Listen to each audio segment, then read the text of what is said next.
चिंता आ गई कि भाई अब ये बिना राम के, बिना हरि के तो इन पर विजय नहीं प्राप्त की जा सकती। चिंता दो प्रकार की होती है। एक सामान्य व्यक्ति चिंता करता है तो अपने घर की करता है, और विश्वामित्र करेगा तो पूरे विश्व की करेगा, पूरे विश्व की।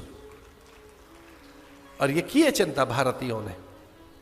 सर्वे भवन्तु सुखिनः अथवा लोकाः समस्ताः सुखिनो भवन्तु, ये साधुओं की चिंताएं हैं।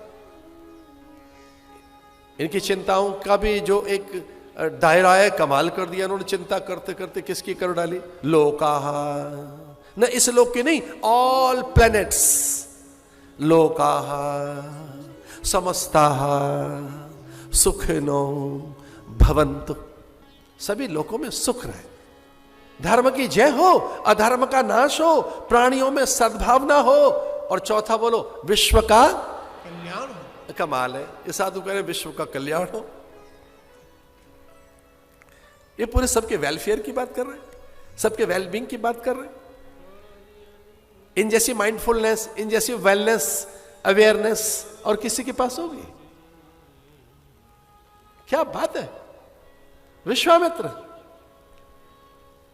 और चल पड़े विश्वामित्र। और जब विश्वामित्र चले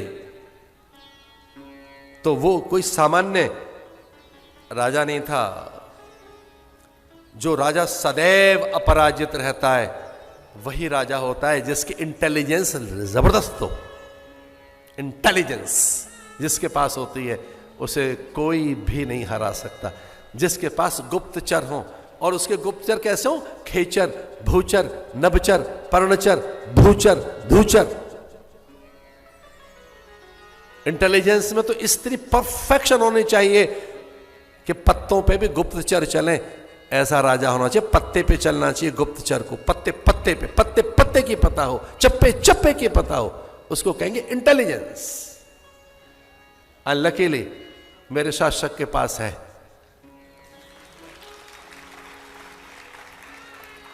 बहुत विजिलेंट है, बहुत जागरूक है, बहुत सावधान है। उसको कष्ट हो सकता है, देश को नहीं पहुंचने देगा। वो दुखी रह सकता है, देश को दुखी नहीं करेगा, कभी भी नहीं। आंच नहीं आने देगा वो। मेरा कोई पॉलिटिकल एजेंडा नहीं है, मेरा भीतर का अनुभव कहता है। इसलिए नहीं कि उनसे संवाद हुए इस कारण, इसलिए कि अब समझ में आ गया है कि देश के जिस तरह के कल्याण की अब राह देश ने पकड़ी है, सच मानिए अब इस देश को आगे जाने से कोई नहीं रोक सकता, कोई नहीं रोक सकता। और भृगुपुत्र का मन आ गया दोनों का। युवती बड़ी विचलित हुई, उसने कहा भाई ये बात नहीं हो सकती। अब दोनों में तय कर लो, आप दोनों में तय करो मैं किसकी बनूंगी। अब मैं दोनों में से किसी एक को कह दूं कि ये श्रेष्ठ है तो दूसरा नाराज हो जाएगा। आप ही तय करो, आप दोनों में कौन श्रेष्ठ है।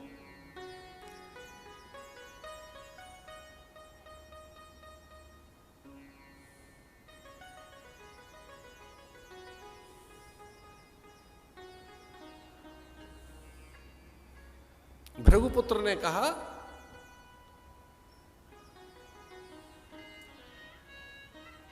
कि आपके पिता से तय करेंगे, आपके पिता के पास चलते।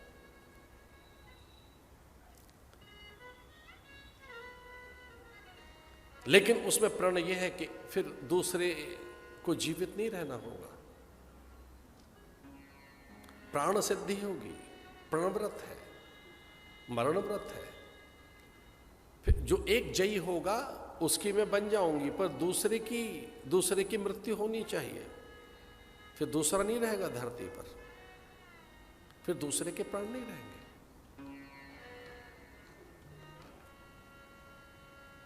प्रहलाद को बात बताई गई, विरोचन ने और भृगुपुत्र ने।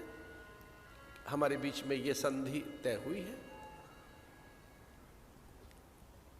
हम में से कौन श्रेष्ठ है, हम में से कौन जयी है, हम में से कौन महान है। और ये जानते हुए भी प्रहलाद जानते थे कि मेरे पुत्र की मृत्यु हो जाएगी, और मैं अपने पुत्र को तो महान कह नहीं सकता। क्योंकि भृगुपुत्र मेरे सामने आया है, ब्राह्मण बालक मेरे सामने आया है, भृगु महान है। और ये बालक भी कितना महान है, किसने निर्णय के लिए मुझे ही नियुक्त कर दिया, तो सर्वथा कितना योग्य है ये।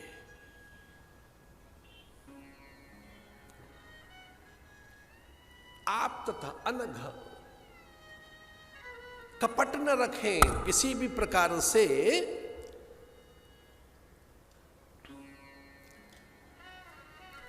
अनघ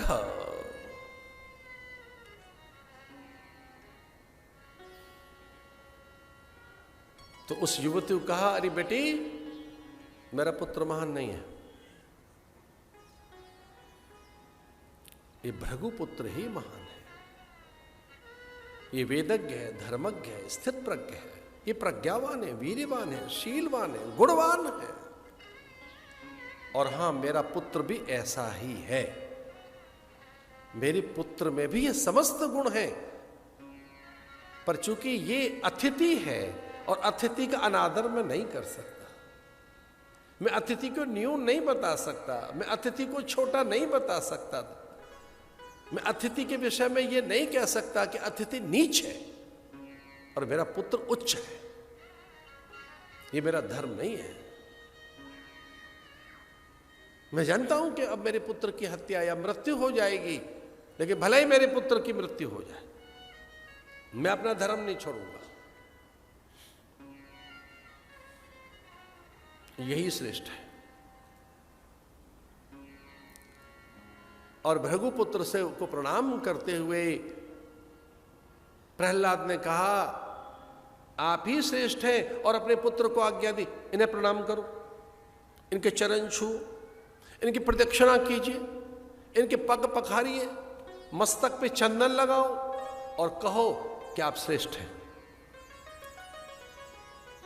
पिता की आज्ञा मानकर मन में तनिक भी संकोच न रखते हुए विरोचन ने प्रणाम किया भृगुपुत्र को, प्रदक्षिणा की, पाद्य पूजा की, मस्तक पर चंदन लगाया, गले में माला पहनाई, प्रणाम करते हुए कहा, हे देव आप ही श्रेष्ठ हैं, आप ही महान हैं। चूंकि मेरा पिता सही निर्णय करेगा। मैं अपने अहंकार में आ गया था, मुझे लगा मैं कितना महान हूं, पर मेरे पिता ने मुझे दर्पण दिखाया है कि मैं महान नहीं हूं, आप ही महान हैं। यद्यपि विरोचन बड़ा था, यद्यपि भृगुपुत्र से भी कहीं अधिक श्रेष्ठ विरोचन था, लेकिन अतिथि के आदर करने के लिए विरोचन ने न्यूनता स्वीकार की और भृगुपुत्र ने कहा, धन्य है आप। अब युवती कहने लगी कि महाराज ये तो तय हो गया, मैं आपकी बन गई, अब पर इस विरोचन की हत्या तो करो। तो उन्होंने कहा, भैया तू मेरी बन या मत बन, मैं इतने महान आदमी की हत्या नहीं कर सकता। एक स्त्री जीवन में आए और एक रूप के कारण और मैं अन्य के प्राण ले लूं, मैं तेरे रूप पर ही तो मुग्ध हुआ हूं। रूप की आसक्ति इतनी अधिक होनी चाहिए क्या कि जिसने निर्णय किया है ऐसे पिता को मैं कष्ट दे दूं? जो मेरा प्रतिद्वंदी है, अपने को छोटा मानकर मेरे पग पखार रहा हो, प्रणाम कर रहा हो, अनघ चित्त जिसका हो, अनघ प्राणी, अनघ वो मन से स्वीकार कर रहा है, हृदय से स्वीकार कर रहा है, हृदय से मुझे देवता मान रहा है, हृदय से मेरी पूजा कर रहा है, केवल पिता के कहने से नहीं, क्योंकि पिता ने आदेशित किया, इस दृष्टि से ही मेरे पैर नहीं छुए उसने। पिता ने कहा, इस दृष्टि से ही मुझे प्रणाम नहीं किया है उसने हृदय से मुझे स्वीकार किया है। और मैं जिसे देख रहा हूं अपने प्रतिद्वंदी को, वो क्या है? अनघा, पाप नहीं है उसमें। इसलिए अगर मुझसे ही पूछना चाहती है कि हम दोनों में कौन महान है, तो चल मैं विड्रॉ करता हूं, अब यही महान है। मैं भी स्वीकार करता हूं कि मैं भी उतना महान नहीं हूं। अब तो मुझ में और इसमें भी तय हो गया कि कौन महान है। हमें क्षमा कर दीजिए, एक छोटी सी बात याद आती है हमें, हमारे हरियाणा की बात है। ये जगह है कहीं शिवानी के आसपास, वो झोंपा और उस तरफ का कोई, उस तरफ के गांव की घटना। उधर बढ़े हिसार से उस तरफ कहीं, अरे राजगढ़ की ओर चलो उधर तो झोंपा, उस तरफ की कहीं की घटना। क्षमा कीजिए, सामान्य बात सुना रहे हैं। एक किसान के पास एक पहलवान पहुंच गया और उसने, पहलवान ने कहा भाई हमने सुना है कि आप बड़े बलवान हैं, मल्ल विद्या में सब प्रकार का कौशल आपको आता है, हमसे कुश्ती कर लो। बड़ा भारी पहलवान था किसान, तो कई कई गांवों में उसकी ख्याति और कीर्ति, उसके नाम से लोग भयभीत होते थे, उसके बल से। एक अपरिचित आया पहलवान, उसने कहा कि भाई वो हमसे कुश्ती कर लो। उसने कर ले भैया। अब हरियाणा का आदमी भोला भाला होता, सीधा साधा, कर ले कुश्ती। कुश्ती की और वो जो पहलवान आया था उसने हरा दिया इस किसान को। बोले बस यही आजमाना था कि भाई तू बहुत बड़ा पहलवान बनता है, मुझे किसी ने कहा तो मैं आ गया तेरे गांव में और मेरा काम बन गया, हरा दिया मैंने तुझे। तो उसने कहा मैं ऐसे नहीं जाने दूंगा, मैं तो जाने नहीं दे सकता तुझे। बोले क्यों? बोले मुझे गांव में खबर करनी होगी, आसपास के सभी गांवों में, कि मुझे कितना महान आप समझते, मैं उतना हूं नहीं, आपने मुझे हरा दिया है, मुझे अपने गांव को बताना होगा। ये मैं गांव की निश्चलता के बारे में बता रहा हूं आपको। उसने कहा बात खत्म हो गई, हमारे आपके बीच की बात थी। बोले नहीं नहीं नहीं, नहीं, मुझे गांव को बताना होगा। पूरे गांव को इकट्ठा कर लिया। उसने कहा देखो भाई गांव के लोगों, आप मुझे महान समझते थे, ऐसा नहीं है, इस पहलवान ने मुझे हरा दिया, मैं स्वीकार करता हूं अपनी हार। क्योंकि आप मुझे बार बार प्रणाम करोगे, महान बताओगे, मैं ये सहन नहीं कर पाऊंगा। आज मैं पराजय स्वीकार करता हूं। और ये बताया मैंने इसलिए है कि ये मैं अब सुन नहीं सकता शब्द कि मैं बड़ा महान हूं, मुझे लज्जा आती, मैं भेद नहीं रख सकता, मैं झूठ मूठ की प्रशंसा नहीं चाहता, मैं हार गया। गांव के लोगों ने सच मानिए 3 दिन तक विजय यात्रा निकाली उस अपने हारे हुए पहलवान की। उस गांव में 3 दिन का विजय उत्सव रहा कि हमारे गांव का पहलवान हार गया, पर सत्य में जीता हुआ है, नैतिकता में जीत हुई है। हमारे गांव का पहलवान नहीं हारा है, बल से हार गया होगा, सत्य प्रतिज्ञ है, दृढ़ प्रतिज्ञ है, आत्मजयी है। झूठी प्रशंसा भगा दी उसने। किस्सा तो यहां तक जाता है कि गांव के लोगों ने फिर से उससे कहा उस पहलवान तक खबर भेज।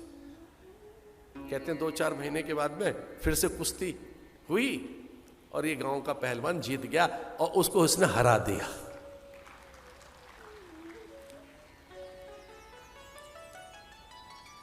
गांव के लोगों ने कहा तू पहले कैसे हार गया था? बोले पहले तो मैं इसलिए हार गया था कि अतिथि है, चलो ये जोर अजमाइश कर रहा है, इसको ही जीत जाने दो। मैं तो पहले इसलिए हार गया था, मुझे हरा नहीं सकता था ये। अब कहीं से चलकर आया है, दूसरे गांव का आदमी है, अतिथि का आदर करने के लिए। ध्यान से सुनो हमने क्या कहा है। संयोग से अपने देश में अतिथियों का क्या तांता लगा हुआ है इस समय। पूरे संसार भर से कितने अतिथि आए हुए हैं। कभी मौका लगे G20 के गेस्ट्स, डेलीगेट्स को बताने का, अपने हरियाणा की बात जरूर बता देना।